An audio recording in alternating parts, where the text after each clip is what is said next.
నమస్కారం. ప్రేక్షకులందరికీ శుభోదయం. ఈనాటి శుభయోగం శీర్షికన నిర్జల ఏకాదశి లేదా త్రివిక్రమ ఏకాదశి సందర్భంగా ఎలాంటి విధి విధానాలు పాటించాలో, తద్వారా ఎలాంటి ప్రయోజనాలు సిద్ధింపజేసుకోవచ్చో పరిశీలిద్దాం.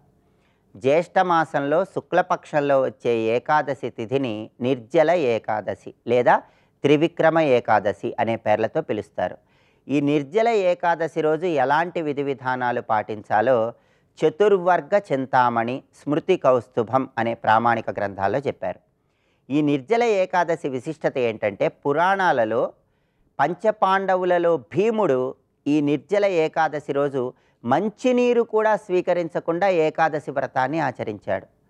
ఆహారం స్వీకరించకుండా, నీరు కూడా స్వీకరించకుండా పంచపాండవుల్లో భీముడు ఈ ఏకాదశి నాడు ఏకాదశి వ్రతం చేయటం ద్వారా సంవత్సరంలో వచ్చే 24 ఏకాదశులు ఏకాదశి వ్రతం చేసిన ఫలితాన్ని పొందాడని ప్రామాణిక గ్రంథాల్లో చెప్పారు. కాబట్టి ఎవరైనా ఉండగలిగిన వారు నీరు కూడా స్వీకరించకుండా ఉపవాసం ఉన్నట్లయితే సంవత్సరంలో వచ్చే 24 ఏకాదశుల్లో ఏకాదశి వ్రతం చేసిన విశేషమైన ఫలితం ఈ ఒక్క ఏకాదశి వ్రతానికి ఉంటుందని ప్రామాణిక గ్రంథాల్లో చెప్పారు. అలా వీలు కాని పక్షంలో నిర్జల ఏకాదశి సందర్భంగా కొన్ని దానాలు ఇచ్చినా కూడా ఉపవాసం ఉన్న విశేషమైన ఫలితం కలుగుతుంది. నిర్జల ఏకాదశి సందర్భంగా నీటితో నిండిన కుండ ఎవరికైనా దానం ఇవ్వాలి. దానివల్ల ఉత్తమ ఫలితాలు కలుగుతాయి. అలాగే పెసరపప్పు, దానితో పాటుగా బెల్లము, ఆవు నెయ్యి, వీటిని నిర్జల ఏకాదశి సందర్భంగా దానమిస్తే విశేషమైన శుభ ఫలితాలు కలుగుతాయి. అలాగే ఈ నిర్జల ఏకాదశిని త్రివిక్రమ ఏకాదశి అనే పేరుతో కూడా పిలుస్తారు. శ్రీమన్నారాయణమూర్తిని ఈరోజు త్రివిక్రముడిగా ధ్యానం చేయాలి. ఓం త్రివిక్రమాయ నమః అనే నామాన్ని ఈరోజు వీలైనన్ని సార్లు పఠించడం ద్వారా విష్ణుమూర్తి సంపూర్ణమైన అనుగ్రహానికి ప్రతి ఒక్కరూ సులభంగా పాత్రలు కావచ్చు. త్రివిక్రమ ఏకాదశి సందర్భంగా ఈరోజు లక్ష్మీనారాయణల చిత్రపటానికి పచ్చకర్పూరంతో హారతి ఇవ్వటం ద్వారా, అలాగే విష్ణు సంబంధమైన ఆలయంలో భక్తులకు ప్రసాద వితరణ చేయటం, ఆలయాన్ని శుభ్రం చేయటం, ఇలా ఆలయంలో ప్రత్యేకమైన విధి విధానాలు పాటించడం ద్వారా విష్ణుమూర్తి అనుగ్రహానికి పాత్రలై వృత్తి, ఉద్యోగ, వ్యాపార రంగాల్లో విశేషమైన శుభ ఫలితాలను సిద్ధింపజేసుకోవచ్చు. కాబట్టి నిర్జల ఏకాదశి, త్రివిక్రమ ఏకాదశి సందర్భంగా ఏకాదశి వ్రతం చేయలేని వాళ్ళు దానికి ప్రత్యామ్నాయంగా దానాలు ఇచ్చుకోండి. దానివల్ల విశేషమైన శుభ ఫలితాలు సిద్ధింపజేసుకోండి. రేపటి శుభయోగం శీర్షికన జగద్గురువులైనటువంటి ఆది శంకరాచార్యుల వారి కైలాస గమన తిథి సందర్భంగా ఎలాంటి విధి విధానాలు పాటించాలో, అలాగే మంగళవారం సందర్భంగా ప్రసిద్ధ సుబ్రహ్మణ్య క్షేత్రమైనటువంటి ఘాటి సుబ్రహ్మణ్య క్షేత్ర వైభవం ఏంటో పరిశీలిద్దాం. నమస్కారం.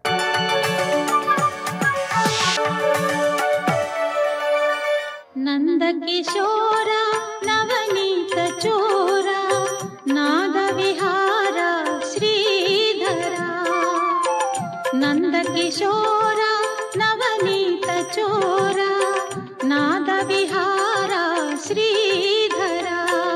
విశ్వమంతా ఈశ్వరుని బల, ఐశ్వర్య, మహిమ, సర్వజ్ఞత్వాది శక్తులతో ప్రకాశిస్తోంది. కానీ ఇదంతా ఆయన మహిమే అని తెలుసుకుంటాడు.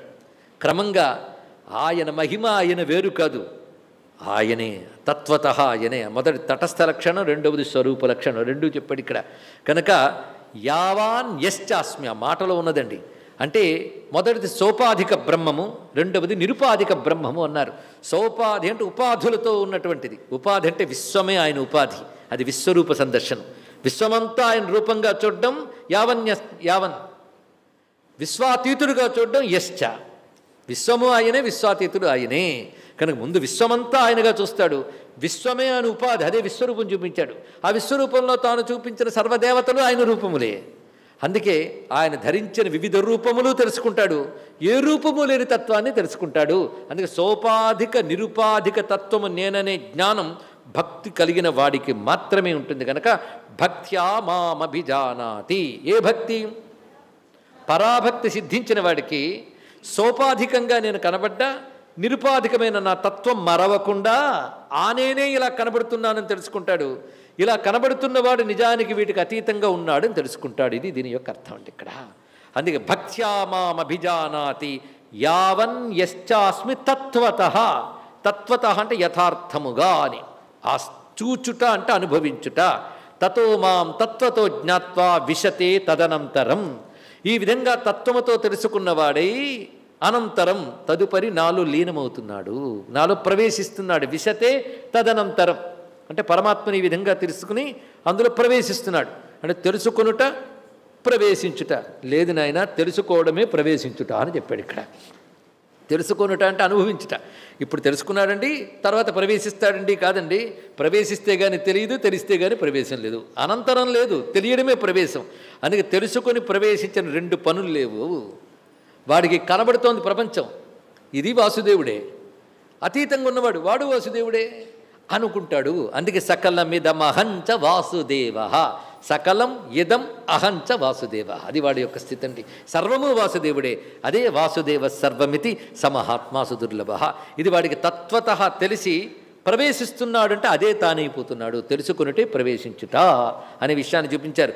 ఇదే నిధిధ్యాసనము అనే మాట. శ్రవణ మననముల తర్వాత ఉండే నిధిధ్యాసన స్థితి ఇప్పటి వరకు మనం వర్ణించుకున్న బ్రహ్మభూత ప్రసన్నాత్మ నుంచి భక్త్యామభిజానాతి వరకు చెప్పినది నిధిధ్యాసన స్థితి. అది పొందడానికి కావలసినటువంటిది ధ్యానయోగం. బ్రహ్మమును ఉపాసించాలి. అది ఉపాసించడానికి కావలసింది స్వకర్మణ తమభ్యర్చ. మళ్ళీ ఇటు నుంచి తిప్పితే స్వకర్మణ తమభ్యర్చ నుంచి ధ్యానయోగాన్ని అవలంబించి క్రమంగా ఆ బ్రహ్మమును తెలుసుకుని ఆ పరమ ప్రీతి భావంతో, అది తప్ప మరొకటి లేదు అనే భావంతో ఐక్యం కావడమే పరాభక్తి. ఈ పరాభక్తి కలిగడం వల్ల నన్ను పొందుతాడు. ఇక్కడ చూడండి, భక్త్యామాం విజానాతి అన్నాడు, భక్తితో నన్ను తెలుసుకుంటున్నాను అన్నాడు. అక్కడ జ్ఞానముతో భక్తి కలుగుతోందన్నాడు. ఇలా చెప్పడం ఏంటంటే అక్కడ జ్ఞానం వల్ల భక్తి కలుగుతోంది, పరాభక్తి లభిస్తుంది అన్నాడు. ఇక్కడ భక్తి వల్ల నన్ను తెలుసుకుంటున్నాడు అన్నాడు. దీన్ని బట్టి భక్తి వేరు జ్ఞానము వేరు కాదని భక్తి జ్ఞానాలను కలిపేశాడు. అందుకే భగవద్గీతలో జాగ్రత్తగా గమనిస్తే కర్మయోగం జ్ఞానయోగం చెప్పాడు, కానీ భక్తి యోగం అని కృష్ణుడు తన నోటితో చెప్పలేదు. మీరు పరిశీలించండి. మన అధ్యాయాలకు పేర్లు పెట్టుకున్నాం. లోకేస్మిన్ ద్వివిధానిష్ట పురాప్రోక్తామయానఘా, 2 నిష్టలు. మరి భక్తి అక్కడ ఉండాలి, ఇక్కడ ఉండాలి. అక్కడ అభ్యర్చ్య అనే రూపంలో ఉండాలి, ఇక్కడ పరాభక్తి అనే రూపంలో ఉండాలి. కనుక భక్తి ఉంటేనే కానీ నన్ను తెలుసుకోలేరు అనేది సాధన కోసం చెప్తున్నాడు. నన్ను తెలుసుకున్నాక భక్తే ఉంటుందయ్యా, వాడు నన్లో ప్రవేశిస్తున్నాడు, వాడు తన్మయంగా ఉంటాడు. వాడిని బ్రహ్మభావాన్ని సుమంత విడిచిపెట్టదండి. అదే కానీ ఇంకా అభ్యర్థ్య దశలో సాధకుడి దశలో ఉన్నప్పుడు కొంతసేపు విష్ణువు కొంతసేపు విశ్వం. కానీ విశ్వం విష్ణువు అని 2 లేవు, అంత విష్ణువే. ఆ స్థితిని వాడు పొందుతాడు అని చెప్తూ భగవానుడు పూర్ణ స్థితిని వర్ణించాడు. అది పొందడానికి మార్గం చూపించాడు. భక్త్యా మాం అభిజానాతి యావాన్యశ్చాస్మి తత్వతః తతో మాం తత్వతో జ్ఞాత్వా విశతే తదనంతరం. ఇక్కడ విశేషాన్ని గమనించే ముందు 50వ శ్లోకం నుంచి 55వ శ్లోకం చాలా కీలకమైన శ్లోకాలు అంటారు భగవత్పాలు వారు. ఎందుకంటే స్వకర్మ చేస్తున్నాం, ఈశ్వరుడు బుద్ధితో చేస్తున్నాం కనుక మనందరం కర్మయోగులమే అనుకుంటే నాయన పొరపాటు పడుతున్నారు. అర్పణమన్నంత మాత్రాన్ని సరిపోలేదు, దానికి తగ్గ అంతఃకరణమైనటువంటి ప్రక్రియ ఉండాలిగా. అదంతా ధ్యానయోగంలో ఉంటుంది. దానికి బహిరంగ సాధన అంతరంగ సాధన 2 అవసరమే. ఇంద్రియ నిగ్రహము మొదలైనవన్నీ బహిరంగ సాధనలు. అహంకార బలదర్ప కామక్రోధ పరిగ్రహాలు విడిచిపెట్టడం అంతరంగ సాధన. దీనితో కూడిన ధ్యానయోగం ఉండాలి. అటువంటి వాడు మాత్రమే ఆ స్థితిని పొందగలడు. అందుకే సాధన రూపమైన భక్తి మొదలు చెప్పాడు, సిద్ధరూపమైన భక్తి తర్వాత చెప్పాడు. స్వయం ఫలరూపత్వాత్ నారదులు భక్తి శాస్త్రంలో చెప్పినటువంటి ఫలరూప భక్తే పరాభక్తి. ఇక్కడ ఈ 50వ శ్లోకం నుంచి 55వ శ్లోకం అత్యంత ముఖ్యమని మరొక్కసారి నిర్ధారించడం కోసం ఈ ప్రస్తావన చేయడం జరుగుతుంది. దీని గురించి భగవత్పాలు వారు చెప్పిన మాట కొత్తది మనం ఇవాళ చెప్పుకుని తర్వాత శ్లోకాల్లో ప్రవేశిస్తున్నాం. పూర్వోక్తేన స్వకర్మానుష్ఠానేన ఈశ్వరాభ్యర్చన రూపేణ జనితాం ప్రాగుక్త లక్షణాం సిద్ధిం ప్రాప్తస్య ఉత్పన్న ఆత్మవివేక జ్ఞానస్య కేవల ఆత్మజ్ఞాన నిష్ఠరూప నైష్కర్మ్య లక్షణ సిద్ధి ఏన క్రమేణ భవతి తద్వక్తవ్యం ఇది ఆహా అంటున్నారు భగవత్పాలు వారు. దీని అర్థం ఏంటంటే, మునుపు చెప్పాను కదా నాయన, కర్మానుష్ఠానం ఈశ్వరాభ్యర్చన రూపేణ, ఈశ్వరార్చన రూపంగా కర్మానుష్ఠానం చేయడం చేత జనితాం ప్రాక్ ఉక్త లక్షణం, దానివల్ల కలిగింది మునుపు చెప్పిన లక్షణారూపమైన సిద్ధి. ఏమిటది? మునుపు చెప్పిన లక్షణారూపమైన సిద్ధి అంటే మోక్షము పొందుటకై కావలసిన జ్ఞానమును గ్రహించుటకు యోగ్యత, అది లభిస్తుంది. అలా వచ్చిన వాడికి తర్వాత ఏం లభిస్తుంది? జ్ఞానం లభిస్తుంది. ఆ జ్ఞానం ఏమిటి? ఉత్పన్న ఆత్మవివేక జ్ఞానస్య, ఆ జ్ఞానం లభిస్తుంది. జ్ఞానం లభించిన తర్వాత కేవల ఆత్మజ్ఞాన నిష్ఠరూప నైష్కర్మ్య లక్షణా సిద్ధి. ఇది చివరిగా లభించవలసినది నైష్కర్మ్య లక్షణా సిద్ధి. దానికి ముందు రావలసినది సంపూర్ణమైన ఆత్మజ్ఞానం. అపరోక్షముగా తెలియాలి. అది తెలియడానికి కావలసిన సంస్కారము ఈశ్వరాభ్యర్థన రూపమైన కర్మ వల్ల లభిస్తుంది. మనం ఇటు నుంచి వచ్చాం, అటు నుంచి ఇటు చెప్పుకున్నాం. ఏ విధంగా అతడు ఈశ్వరాభ్యర్థన రూప సిద్ధి చేత జ్ఞానయోగ్యత సంపాదించి క్రమంగా నిష్కర్మ సిద్ధిని పొందుతాడో అది ఇప్పుడు చెప్పబోతున్నాను అన్నాడు. బుద్ధ్యా విశుద్ధయా నుంచి క్రమంగా విశతే తదనంతరం. ఇందులో భక్త్యా మామ విజానాతి అనే శ్లోకంలో కొన్ని రకాల భావాలు చెప్పుకున్నాం. ఇంకా పరిపూర్ణం చేసుకుందాం శంకరుల యొక్క మాటతో. యావాన్ అహం ఉపాధికృత విస్తర భేద. ఇందులో యావాన్ యశ్చ అన్నాడు ఇక్కడ భగవానుడు. నేను ఎంతటి వాడనో ఎవడినో ఈ రెండూ తెలియాలి అంటే కేవలం భక్తి చేత మాత్రమే అవుతుంది. అయితే భక్తి చేత జానాతి అనకుండా అభిజానాతి అనే మాట వేశాడు. అభిజానాతి అంటే పరిపూర్ణముగా తెలుసుకునేది భక్తి చేత మాత్రమే. అందుకే భక్తే ప్రధానం అండి ఇక్కడ. భక్తి అడుగడుగు నుంచి మొదలు పెట్టాలి. మానవుడు ప్రథమ సాధనం మొదలుకుని భక్తితోనే వెళ్ళిపోవాలి. ఆఖరికి సత్కర్మానుష్ఠానం ఫలాకాంక్షతో చేసినప్పటి నుంచి భక్తి పక్కన ఉండాలండి. భక్తి తోడుంటే పతనం కాం. అప్పుడు ఎలా ఉంటుందంటే ఇంత కర్మ చేశాను కనుక ఫలం భగవంతుడు నాకు ఇష్టమైనది ఇవ్వాలి అని కోరికతో ఉంటుంది. ఏదో ఒకటి భక్తి మొదలైందిగా. నిష్కామ కర్మకు వచ్చేటప్పటికల్లా ఈశ్వరుడే కనబడుతుంటాడు. ఎందుకని ఫలం కనబడదుగా. అప్పుడు ఇంకా దగ్గర అవుతాయి ఈశ్వరుడికి. క్రమంగా ఈశ్వరుడిపై ప్రేమ పెరిగి ఆయన తప్ప మరేది అక్కర్లేదని అనన్య రూపత సిద్ధిస్తుంది. అనన్య రూపత ఆయన తప్ప ఏమీ అక్కర్లేదనే స్థితి గొప్ప భక్తి. ఆ భక్తి ఎలా పండిపోతుందంటే ఆయన తప్ప ఏది అక్కర్లేదు కాదు, ఆయన తప్ప ఏదీ లేదు అనే స్థితికి వెళ్ళిపోతుందండి. ఈ స్థితి క్రమం చాలా సులభమైనది. దీన్ని మనం జ్ఞాన మార్గం భక్తి మార్గం మనం సంక్లిష్టం చేసేసుకున్నాం. కానీ భగవానుడు చాలా తేటగా చెప్తున్నాడు. అందుకే అభిజానాతి అనే మాట సంపూర్ణముగా నన్ను తెలుసుకుంటాడు. ఎలాగూ నేను ఎటువంటి వాడనో ఎవడినో రెండు మాటలు చెప్పాడు. ఎటువంటి వాడు అంటే మహిమాదులు, ఆయన లీల మహిమ బలము ఐశ్వర్యము దివ్యావతారములు ఆ దివ్యమైనటువంటి విషయములు ఇవన్నీ సోపాధికం అన్నాం. అదేవిధంగా నా నిరుపాధికమైన ఎవడనో అంటే తత్వతః సచ్చిదానంద స్వరూపుణ్ణి ఆత్మకు అభిన్నుణ్ణి అందరిలో ఆత్మగానే ఉన్నానని తెలుసుకుంటాడు. ఇది యావాన్ యశ్చ అనే మాటలు. స్వస్తి.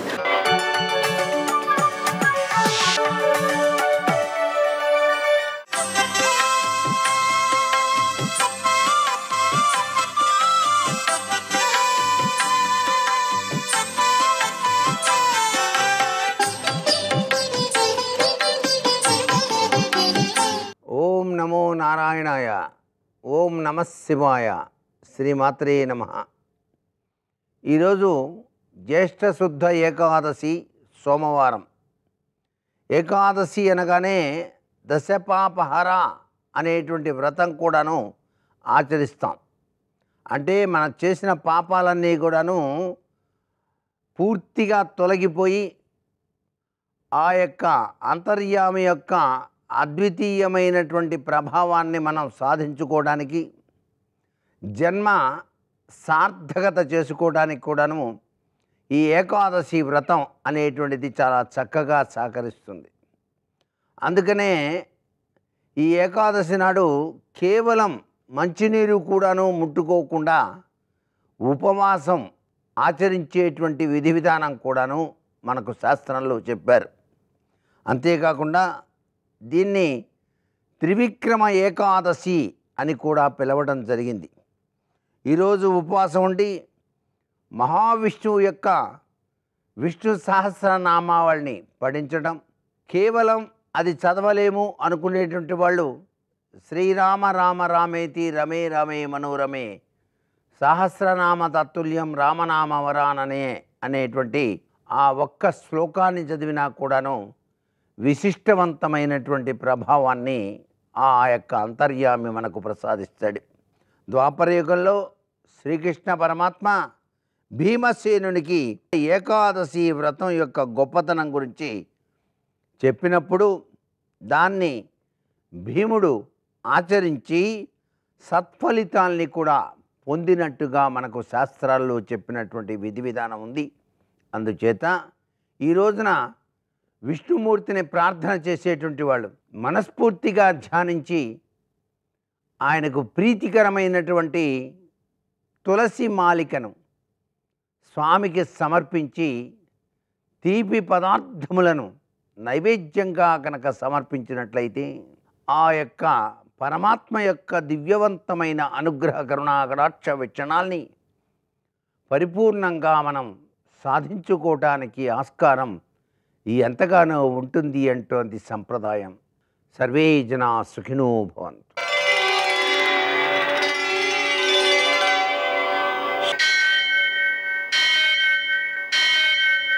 సహస్రశీరుషం దేవం విశ్వాక్షం విశ్వశంభువం విశ్వం నారాయణం దేవమక్షరం పరమం పదం విశ్వతః పరమాం నిత్యం విశ్వం నారాయణగుం హరిం విశ్వమేవేదం పురుషస్తద్విశ్వముపజీవతి పతిం విశ్వస్యాత్మేశ్వరం శాశ్వతం శివమచ్యుతం నారాయణం మహాజ్ఞేయం విశ్వాత్మానం పరాయణం.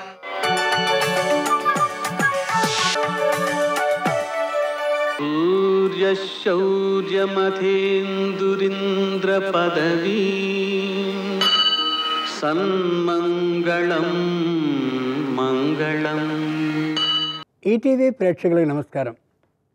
విశ్వం విష్ణుర్వషత్కారో భూత భవ్య భవత్ ప్రభు భూతకృత్ భూత భూద్భావో భూతాత్మా భూత భావన. నేటి కాలమాన విశేషాలను గమనిద్దాం. స్వస్తి శ్రీచాంద్రమాన క్రోధినామ సంవత్సరం ఉత్తరాయణం, గ్రీష్మ ఋతువు జ్యేష్ఠమాసం, శుద్ధపక్షం, సోమవారం. సూర్యోదయం 5:46 సూర్యాస్తమయం 6:48. ఈరోజు ఏకాదశి పూర్తిగా ఉంది. నక్షత్రం చిత్త మధ్యాహ్నం 1:46 వరకు, వర్జ్యం రాత్రి 7:51 నుండి 9:36 వరకు, దుర్ముహూర్తం మధ్యాహ్నం 12:43 నుండి 1:35 వరకు, అలాగే తిరిగి మళ్ళీ మధ్యాహ్నం 3:19 నుండి 4:12 వరకు, అమృత ఘడియలు ఉదయం 6:41 నుండి 8:27 వరకు, రాహుకాలం ఉదయం 7:30 నుండి 9 వరకు, అష్టకవర్గ రీత్యా శుభప్రద సమయం ఉదయం 11 గంటలు. నేటి విశేషం. ఈరోజు 2 విశేషాలున్నాయి. మంజుల ఏకాదశి, గణపతి సచ్చిదానంద స్వామి వారి జన్మదినోత్సవం రోజు కూడా. త్రిద్యుక్ స్పృక్ దినం అంటారు. త్రి అంటే 3, ద్యు అంటే ఆ తిథులని స్పృశించేటటువంటి దినం. అంటే ఒకే తిథి 3 రోజుల పాటు అలా వ్యాపించి ఉండడం అనర్థం. దశమి దాటిపోయి 4:43 దాటిపోయి 4:40 నుండి తెల్లవారుజామున ఏకాదశి ప్రారంభమైంది. నిన్నటి రోజున 1. ఈరోజు మొత్తం ఏకాదశి ఉంది 2. రేపటి రోజున 6:24 వరకు కూడా ఏకాదశి కనిపిస్తోంది. నిన్న ఉంది, ఈరోజు ఉంది, రేపు ఉదయం 6:24 వరకు ఉంది. కాబట్టి 3 దియుక్ అంటే ఆ తిథులని స్పృశించేటటువంటి రోజు. కాబట్టి 3 రోజుల్లోనూ ఏకాదశి ఉంది. అదొక విశేషం. గణపతి సచ్చిదానంద స్వామి వారు అమోఘమైనటువంటి విష్ణు భక్తిని లోకంలో అందరికీ వ్యాపింపచేస్తూ ఉండడమే కాకుండా అద్భుతమైనటువంటి హనుమాన్ చాలీసాని కొన్ని కోట్ల మంది చేత పలికింపజేసినటువంటి ఉత్తములు.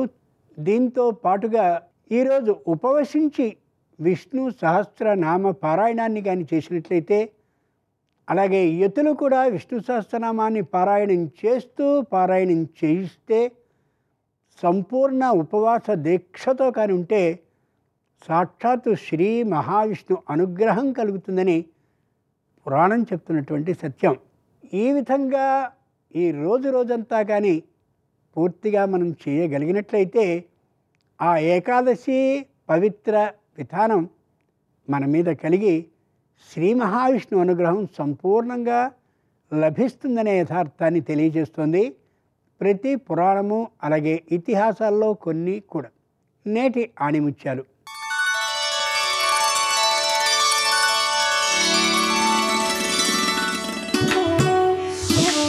పని చేసేవాడు పొరపాట్లు చేస్తాడు, పని చేయనివాడు అందులోని పొరపాట్లు వెతుకుతాడు.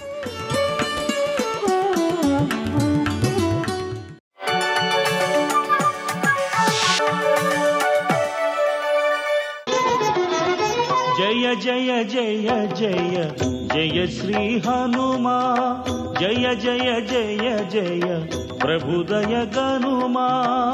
నువ్వు రావడానికి వీల్లేదు, నువ్వు కదలడానికి వీల్లేదు ఇక్కడి నుంచి. మళ్ళీ నేను తిరిగి వచ్చే పర్యంతం వదిన యొక్క రక్షణ కర్తవ్యాన్ని నీ మీద పెడుతున్నానని చెప్పి లక్ష్మణస్వామికి ఆజ్ఞ ఇచ్చి వెళ్ళాడు. అక్కడ లక్ష్మణస్వామి తన కర్తవ్యాన్ని విస్మరించలా, అలాగే నిలబడ్డాడు. లక్ష్మణస్వామి అక్కడ అలాగే ఉండుంటే రావణుడు అసలు రాగలడా? లక్ష్మణుణ్ణి కూడా ఎవరు పంపించారు? నేను పంపించాను. నేనంటే ఎవరు? సీతమ్మ. ఎలా పంపించింది? లులుభేత దానీం, కాలము మభ్యపెట్టింది కదా నన్ను. ఆ సమయంలో ఆ మృగం కోసం రాముడు ఎడితే మృగం అరిచింది. హా లక్ష్మణ హా సీత అంది రాముడి కంఠంతో. వెంటనే ఏమన్నాను? లక్ష్మణ వెళ్ళన్నాను. అప్పుడు లక్ష్మణుడేమన్నాడు? వద్దు వదిన, నా మాట విను. దేవతలందరూ కట్టుకుని వచ్చినా రాముడిని ఏం చేయలేరు. రాముడు వస్తాడు, నా మాట నమ్మమ్మా అని తలకొట్టుకున్నాడు. నేనేమన్నాను చటుక్కుని? వెళ్ళు వెళ్ళు వెళ్ళు అని పోరినా లక్ష్మణస్వామి వెళ్ళలేదని చటుక్కనొక్క మాట అన్నాను. రామాయణంలో సుందరకాండ సౌందర్యం వాగ్వైభవం. కోట్ల శతఘ్నులు సాధించలేనిది ఒక్క మాట చేత సాధించేయచ్చు. ఒక్క మాట ఎంతమంది మనసుల్ని ఎలాగైనా మార్చేస్తుంది. అది మాట్లాడేవాడు ఎందుకు మాట్లాడుతున్నాడన్నది కాలం తర్వాత నిర్ణయించాలంతే. కాబట్టి లక్ష్మణస్వామి వెళ్ళడు. కానీ సీతమ్మేమంది? సుదుష్టత్వం వనేరామ మేకమేకోనుగచ్చసి మమ హేతూ ప్రతిచ్ఛన్న ప్రయుక్తో భరతేనవ. అరణ్యకాండ. లక్ష్మణస్వామి వెళ్ళకపోతే నాకిప్పుడు అర్థమవుతోంది లక్ష్మణ, భరతుడు రాజ్యాన్ని తీసేసుకున్నాడు. తన అమ్మ కైకమ్మ ద్వారా అడిగించాడు. నవపంచచ వర్షాణి దండకారణ్యమాశ్రిత చీరాజన జటాధారీ రామో భవతు తాపస అభిషేక సమారంభో రాఘవస్యోపకల్ప్యతాం అనేనైవాభిషేకేన భరతోమిభిషిచ్యతాం. అయోధ్యకాండ. అడిగింది కైకమ్మ 2 వరాలు. 14 ఏళ్ళు రాముడు అరణ్యవాసానికి వెళ్ళాలి. భరతుడికి ఇదే ముహూర్తానికి పట్టాభిషేకం చేయాలి. నక్షత్రాలు ఒకటి కావు. ముహూర్తం ఎలా సరిపోతుంది? ఆలస్యమైతే రాముడికి దక్కుతుందేమో, చేసేయమంది. రాముడిని అరణ్యవాసానికి పంపింది. ఒకడు ఎక్కడో ఉండి రహస్యంగా రాజ్యం కొట్టేశాడు.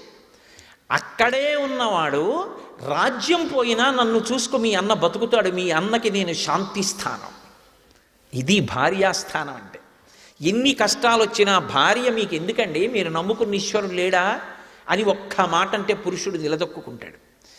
సీతమ్మ శాంతిస్థానం. అది పోతే తప్ప రాముడు పడ్డం. ఆయన రాజ్యం తీసేసుకున్నాడు. నువ్వు నా కోసం వచ్చావు.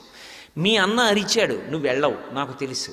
ఎందుకంటే ఆపదొచ్చి రాముడు పడిపోవాలి. ఈ మాట విన్నాడు లక్ష్మణస్వామి. అమ్మ ఇంకా విననమ్మా, నేను బయలుదేరిపోతున్నానని వెళ్ళిపోయాడు. పాము ఎలా వెళ్ళిపోతుందో అలా ముక్కుతూ మూల్గుతూ ఏడుస్తూ కళ్ళు తుడుచుకుంటూ వెళ్ళిపోయాడు.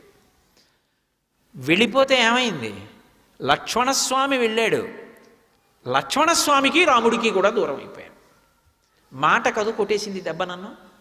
ఒక్క మాట ఎంత ఇబ్బంది పెట్టింది. అది దానికి నేపథ్యం ఏమిటి? ఇంత కష్టాలు పడ్డానికి కాలం నాకు మోహాన్ని లోభాన్ని కుదిర్చింది. ఒక మృగమునందు ఒక జింక. ఏం చేసుకుంటాను ఇప్పుడు? ఆ జింక కాదు, 1000 జింకలు అటువంటివి తెచ్చిస్తే నాకు ఆనందం ఉందా? ప్రమదావనంలోనే పెట్టాడు, అక్కడ తిరుగుతుంటాయి 7 జింకలు. ఏమి సంతోషం పొందుతాను? సర్వం శ్రీ ఉమామహేశ్వర పరబ్రహ్మార్పణమస్తు. స్వస్తి.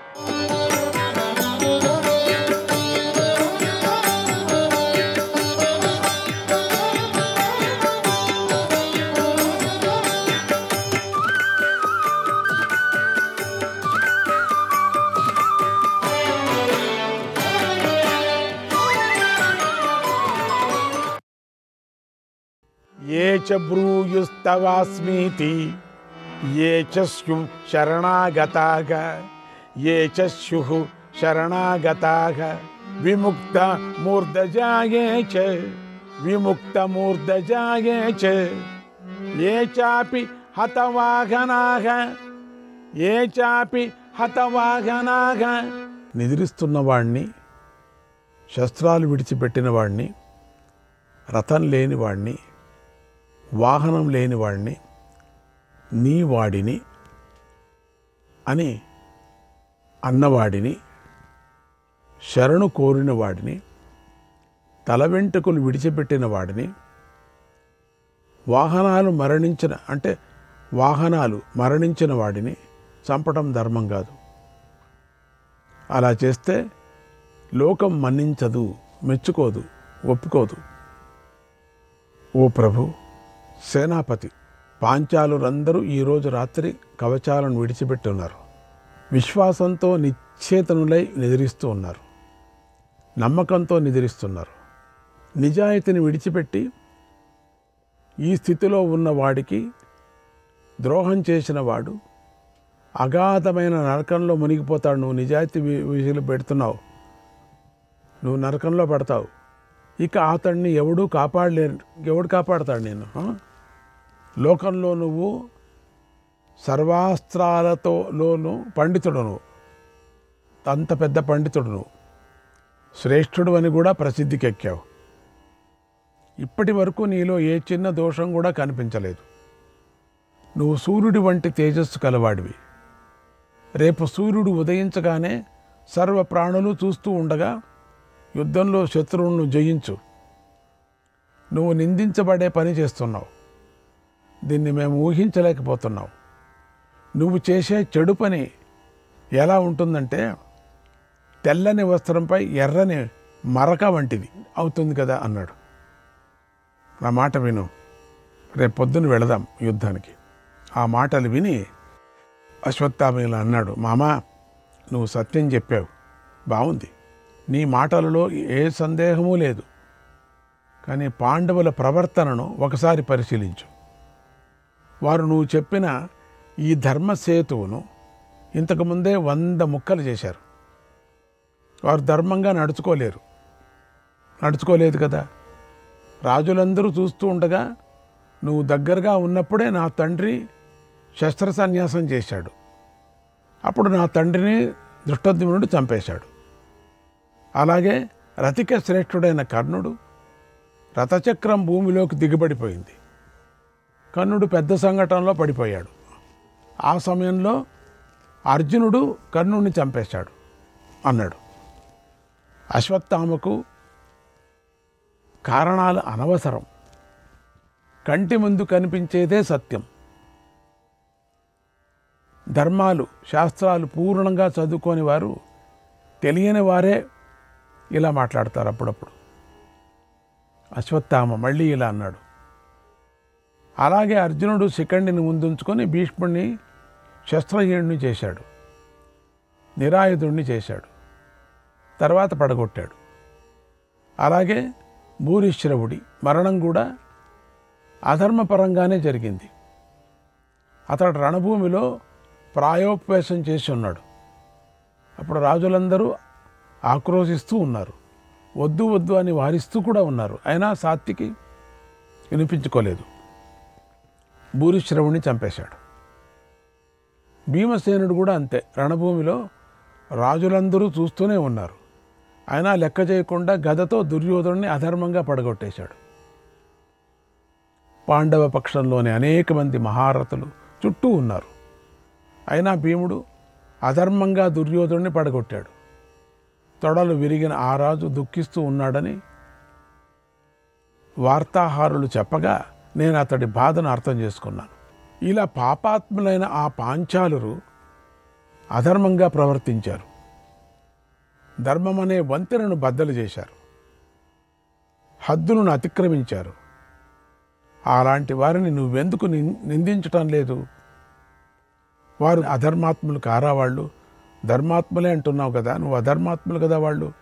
నా తండ్రిని చంపిన ఆ పాంచాలు అందరినీ ఈ రాత్రి నిద్రించే సమయంలో నేను చంపుతాను. నేను కీటకంలాగా పుట్టినా పక్షిగా పుట్టినా పర్వాలేదు, నేను ఈ పని చేసే తీరుతాను. ఇలా చేయటమే నాకు ఇష్టం. నేను పాపంలో నరకంలో పడినా పర్వాలేదు అని నిర్ణయించుకున్నాడు. నేను చేయాలనుకున్న పనిని తొందరగా చేయాలని నాకెంతో ఆతురతగా ఉంది. ఇలా ఉన్న నాకు సుఖమేలా దక్కుతుంది, నిద్రేలా పడుతుంది? ఆ పాంచాలులను చంపాలనుకున్న నా బుద్ధిని ఇప్పుడు వెనక్కు త్రిప్పగలవాడు లోకంలో పుట్టలేదు, భవిష్యత్తులో కూడా పుట్టడన్నాడు. తర్వాత అశ్వత్థామ ఏకాంతంగా గుర్రాలను కట్టి రథం మీద శత్రువులు ఉన్న చోటుకి వెళ్ళటానికి సిద్ధమయ్యాడు. ఆ అశ్వత్థామను చూసి కృతవర్మ కృపులు ఇద్దరూ ఇలా అన్నారు, ఓ అశ్వత్థామ, రథాన్ని ఎందుకు కట్టావు? ఇప్పుడు ఈ సమయంలో ఏం చేద్దామనుకుంటున్నావు? రథం కట్టి మేమిద్దరము నీతో పాటే వస్తాము, నీతోనే సుఖదుఖాలను అనుభవిస్తాం, మమ్మల్ని సందేహించకన్నాడు అన్నారు. అప్పుడు అశ్వత్థామ తండ్రి వదను తలుచుకుంటూ బాగా కోపించాడు. వారిద్దరికీ తాను ఏం చేయాలనుకుంటున్నాడో యథాతథంగా చెప్పాడు. ఓ వీరులారా, నేను ఆ దృష్టజ్ఞుడిని చంపుతాను. ఆ పాపాత్ముడు ధర్మాన్ని విడిచిపెట్టాడు, అందుచేత నేను కూడా పాపకర్మతోనే చంపుతాను. అతను నేను పశువులాగా చంపుతానే కానీ శస్త్రంతో చంపను. అందుచేత అతడు శస్త్రంతో లోకాలను జయించిన వాడు పోయే లోకాలకు పోడు. మీరిద్దరూ ఇప్పుడు వేగంగా కవచాలు ధరించండి, కత్తులను ధనస్సులను పట్టుకోండి, రథాలను ఎక్కండి, నా వెనక రండి, నా కోసం ఎదురు చూస్తూ ఉండండి అని అశ్వత్థామ రథాన్ని ఎక్కి వేగంగా శత్రువున్న వైపుకు వెళ్ళాడు. కృతవర్మ, కృపాచార్యుడు అశ్వత్థామ వెంట వెళ్ళారు. అలా ముగ్గురు శత్రువుల వైపు వెళుతూ 3 అగ్నుల్లాగా ప్రకాశించారు. ఆ సమయంలో ప్రజలందరూ నిద్రిస్తున్నారు. వారు శిబిరాల వద్దకు చేరుకున్నారు. అశ్వత్థామ ద్వారం దగ్గరకు చేరి నిలబడ్డాడు. అన్నాడు సంజయుడు, శ్రీకృష్ణాయ పరమాత్మనే నమః. 6వ అధ్యాయం.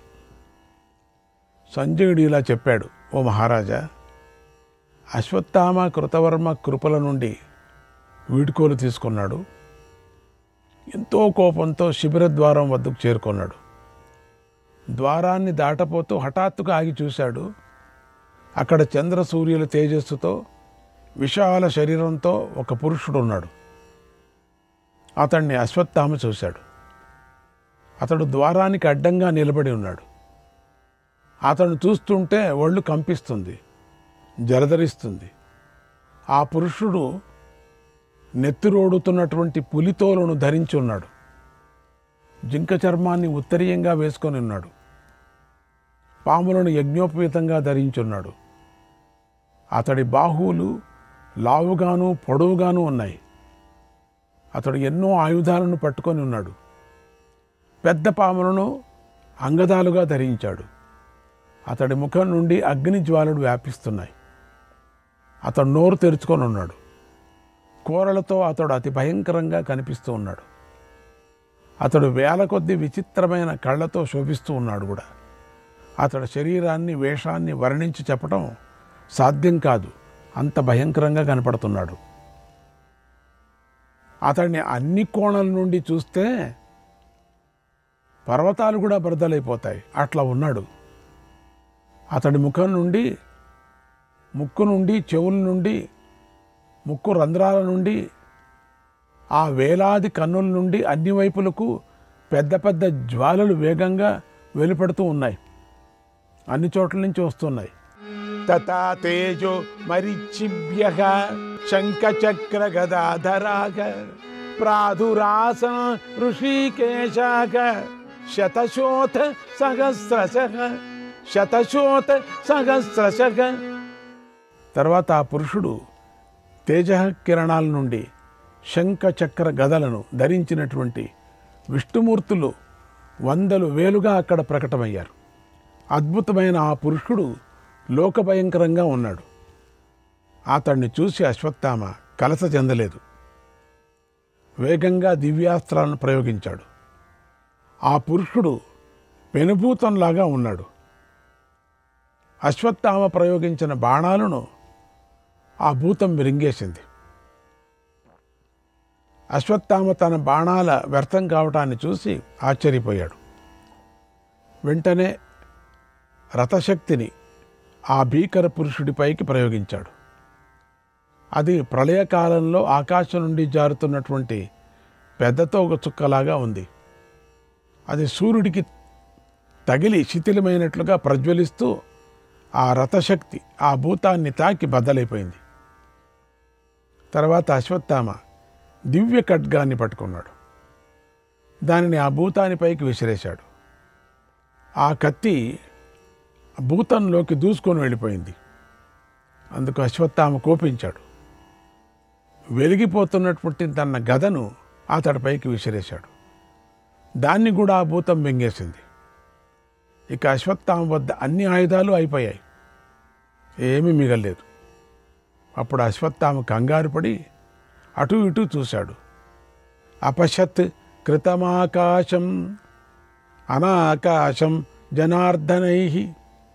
ఆకాశమంతా శ్రీ మహావిష్ణువులే కనిపిస్తున్నారు, అసలు ఆకాశమే కనిపించలేదు. అశ్వత్థామ అద్భుతమైన ఆ దృశ్యాన్ని చూసి ఏమీ చేయలేక ఎంతో దుఃఖించాడు. ఆ సమయంలో కృపాచార్యుడి మాటలను తలుచుకొని ఇలా అనుకున్నాడు. బ్రువతామప్రియం పథ్యం బ్రువతామప్రియం పథ్యం సుహృదాంన శృణోతి యః సుహృదాంన శృణోతి యః సశోచత్యాపదం ప్రాప్య యథాహమతి వర్త్యతౌ. అప్రియమైనా సరే హితాన్ని చెబుతున్న మిత్రుల మాటను వినని వాడు నాలాగే ఆపదలో పడి విచారిస్తాడు. నేను కృపకృతవర్మ మాటలను వినలేదు, పండితుల మాటలను అతిక్రమించి ఇతరులను హింసించిన మూర్ఖుడు, ధర్మమార్గ భ్రష్టుడు అవుతాడు.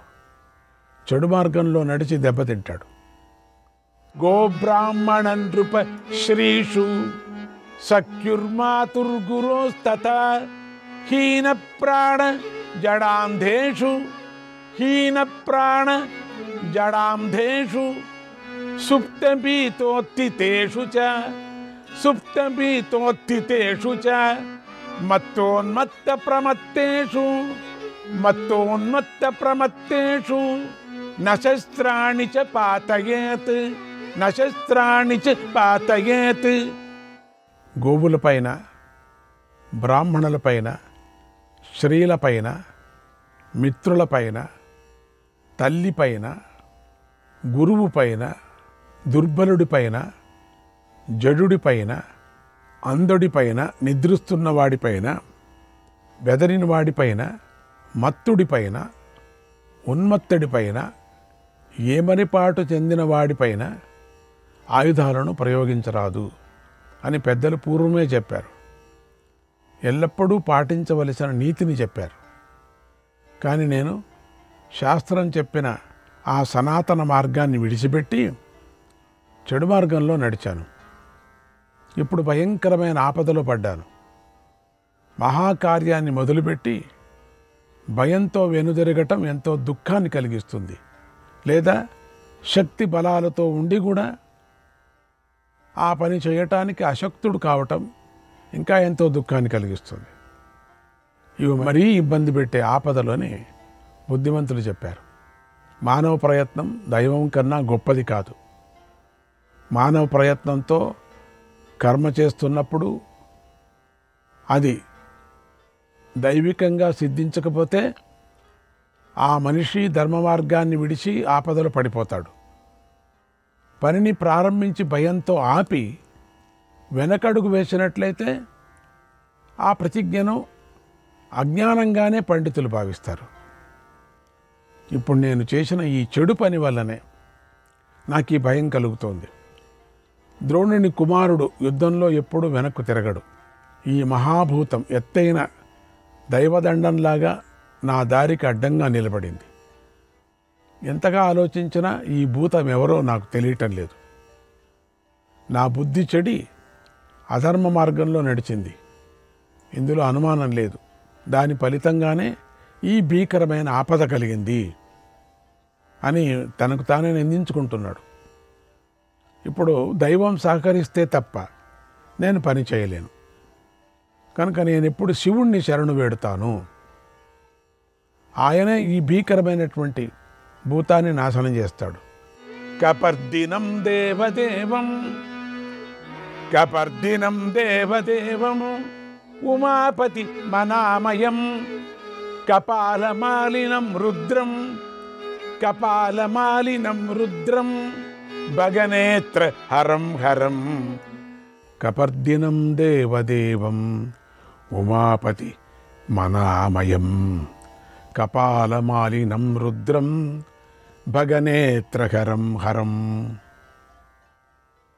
శంకరుడు తన తపస్సుతోనూ పరాక్రమంతోనూ దేవతలందరినీ మించి ఉన్నాడు కనుక ఆ కపర్దిని దేవదేవుణ్ణి ఉమాపతిని అనామయుణ్ణి కపాల మాలిని రుద్రుణ్ణి భగనేత్ర వినాశకుణ్ణి శూలపాణిని గిరిశుడిని శివుణ్ణి శరణు కోరుతున్నాను అని అశ్వత్థామ ప్రార్థించాడు. శ్రీకృష్ణాయ పరమాత్మనే నమః. 7వ అధ్యాయం. సంజయుడు ధృతరాష్ట్రుడికి ఇలా చెప్పాడు. మహారాజా, అశ్వత్థామ ఆ విధంగా ఆలోచించి రథం నుండి కిందికి దిగాడు. శివుడికి నమస్కారం చేసి ఇలా స్తుతించాడు.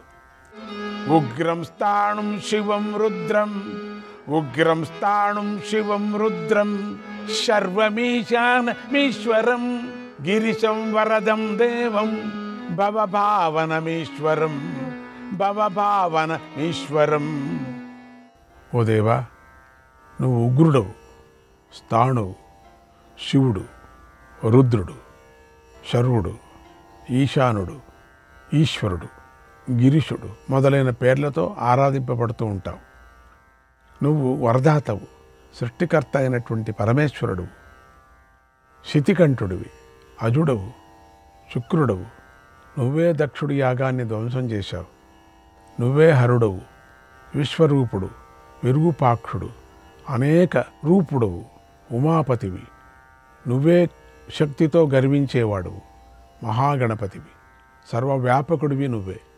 నువ్వే రుద్రుడివి, జటులుడివి, బ్రహ్మచారివి.